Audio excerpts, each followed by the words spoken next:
This is Locker Talk at the VYPE headquarters on the campus of the Cannon. I'm Kiki Malatesta with Josh and Matt. First, let's talk about the state track meet this weekend. Who should we be looking out for? Matthew Bowling. Yes. Over and over and over again. I mean, here's the thing. Does he have like a media agent now? Because he's been on like every national talk show. He's been on like Fox News. He's across the country now. I really feel like he's gonna be the most watched athlete at state track. What is kind of cool also is because he's become, kind of the figure for the state of Texas as it relates to track in all sports almost. We've had some big moments this year. We've had North Shore winning state, making ESPN's top 10. We've had bowling. He shows up media-wise. What I'm seeing also is the media really has interest in what high school kids are doing now on a national stage. Mm-hmm. But bowling is a dude that's not a tremendous character, meaning like he's not a super outgoing kid. He kind of shies away a little bit from all of the publicity. He's going to Georgia, but it's a lot for a guy to take in. But man, the spotlight's going to be huge, and if he can come through and dominate like he's been dominating, he's going to be one for the record books as it relates to the state of Texas. 9.98 seconds in the 100-meter dash. Right. That will get you national attention. And also, by the way, he owns the longest long jump in the country as well. So we can't forget about Fort Bend Marshall. Fort Bend Marshall's track is going for its, 3 out of 4 years state championships. Amazing job by Lloyd Banks. We talk about him all the time, but he needs to be talked about because he's one of the best coaches in the country. Girls is a little bit up in the air. That's the thing, is like the girls track world, I think Eisenhower has a pretty nice shot to do some things. Summer Creek has had a good year. Who do you really see as it relates to really having a breakout state track meet in girls? She's a senior. Tiana Randall over at Summer Creek owns the fastest 100-meter dash time in the country right now. She's going to be one to watch on that Summer Creek girls team. Of course, Heidi Nielsen out of Singo Ranch. She's a long-distance runner. We've seen her on the cross-country circuit. She is going to be the one that's going to bring home probably a couple medals in the long distance. And then Alexander Webster of the Woodlands owns the fastest 300-meter hurdle time right now. Like you said, there's not really a team that's going to come in like DeSoto. DeSoto girls are going to be the team to beat in 6A this year out of Dallas. They won it last year. They bring back a lot of speed. They bring back the relays. Really, if you bring in the relays, you're going to have a good chance to win state as a team. But Houston's going to have a very good representation of individuals across the board. All right, next we have softball regional playoffs. Who are y'all's favorites? Okay, so softball regionals is starting to kind of whittle down. Like the cream is rising to the top. Klein Collins this week plays spring. They used to be in the same district. They're in Region 2, Class 6A. I feel, again, like Klein Collins is that team to beat in that region. Oak Ridge had a really nice series. They're moving on to play Cy Ranch, who completely dominated the Woodlands. It was 8-0 in 2 games. The Woodlands never scored a run. So we could see who's going to kind of emerge from those groups. Oak Ridge, Cy Ranch, Klein Collins. That's what I like in Region 2. What do you think about Region 3?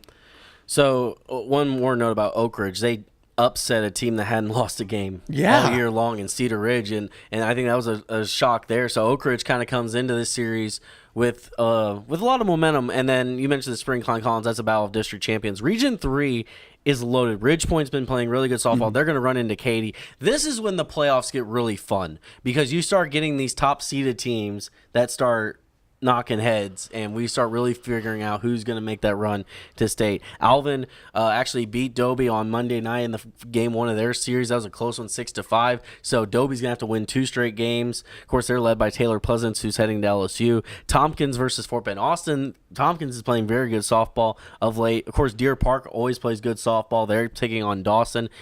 That's going to be a fun region. I really think Ridge Point has played really good softball all year long. This is a big test now for them to play Katy. I agree because they've always kind of been close, but have never really been able to punch that ticket. I think Region 3 is pretty wide open still. Class 5A, you've got Friendswood, who is kind of a sleeper, but then you got those superpowers in Angleton and Barbers Hill who are going to kind of carry the torch for the state of Texas in softball as well. And Friendswood plays Barbers Hill this week. And the thing about Friendswood is they were a 6A team for the last couple of years. They moved down to 5A. So that's why we're seeing, Friendswood volleyball made regional finals. Friendswood football, can't remember, they made another good run this year with a good quarterback there. But this is going to be a huge test. Barbers Hill has been one of the best teams in the state all year long. They have the 1-2 punch it in pitching. Jessica Mullins is one of the top pitchers in the state right now, and they're going to be tough to beat. Angleton is another team. They were undefeated for a long time. They get Santa Fe. This is one of those collision courses that you see it coming. You see Angleton versus Barbers Hill coming, and you just hope it gets there, and then we get that. And we can't forget about 4A. The Splendora Wildcats are down there making some noise. They're going to get Liberty this week. Splendora so far in the playoffs has outscored people 34-1. So shout out to the Splendora Wildcats out there. Well done. So good for them. Also, Huffman versus Livingston, another team. Huffman won state a few years ago. Right. Moving on to baseball playoffs, what are y'all's thoughts on who will reach state? You've got, Region 2. You've got Woodlands and Cy Ranch, who are kind of on a collision course of those two superpowers, right? Mm-hmm. Now, it would be in the regional finals, but if those two teams get there, it's going to be a tremendous battle. But don't sleep on Cy Woods. Cy Woods got some great pitching, and they play the Woodlands this weekend. The Woodlands has to be ready because we put a gigantic target on their back last week saying they are the pick to get to state from the city of Houston. They appreciate that. But they truly do. I don't know how much they appreciate it. But, they've got a lot of work to do as it relates to getting out of this tough region. Region 3, what say you, Joshua? Region 3, here's the collision course I see coming. It could get messed up, though.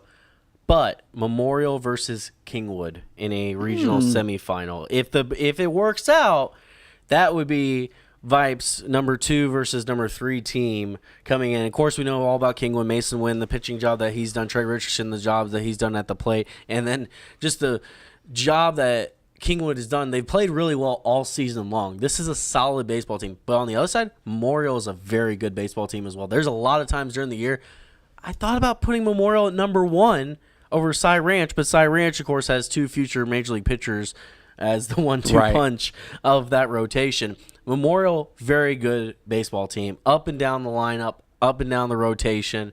They are a solid baseball team. Because here's the thing. Sometimes, especially with the weather this weekend, it'll be interesting how many of these go from 3-game series to 1-game series, because you can't play on Sunday. You can't push till Monday. So it's going to be made very quickly if this is going to be a 3-1 game. Sometimes the 1-game series helps teams, and then it'll hurt teams that have a lot of depth because the other team has just that one ace they're going to go to.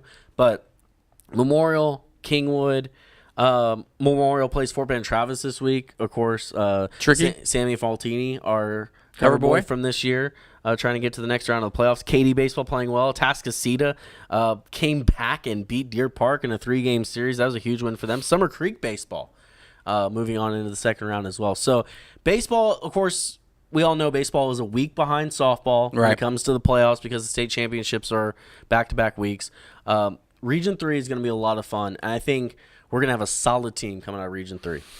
So we're going to have 2 teams in the state tournament for the city of Houston. Yes. There's your answer. We need this rain to stop, though. Agreed? I need it. I need a big umbrella over the city of Houston. Huge umbrella. Can we get that ordered? The good thing is, hey, we've gotten more turf fields in Houston. We're adding more turf fields. So Humble, Crosby, Sweeney, all turf. All turf. Of VYPE Media, I'm Kiki with Josh and Matt. We'll be back next week on Locker Talk. In the meantime, keep up with our social media platforms listed below.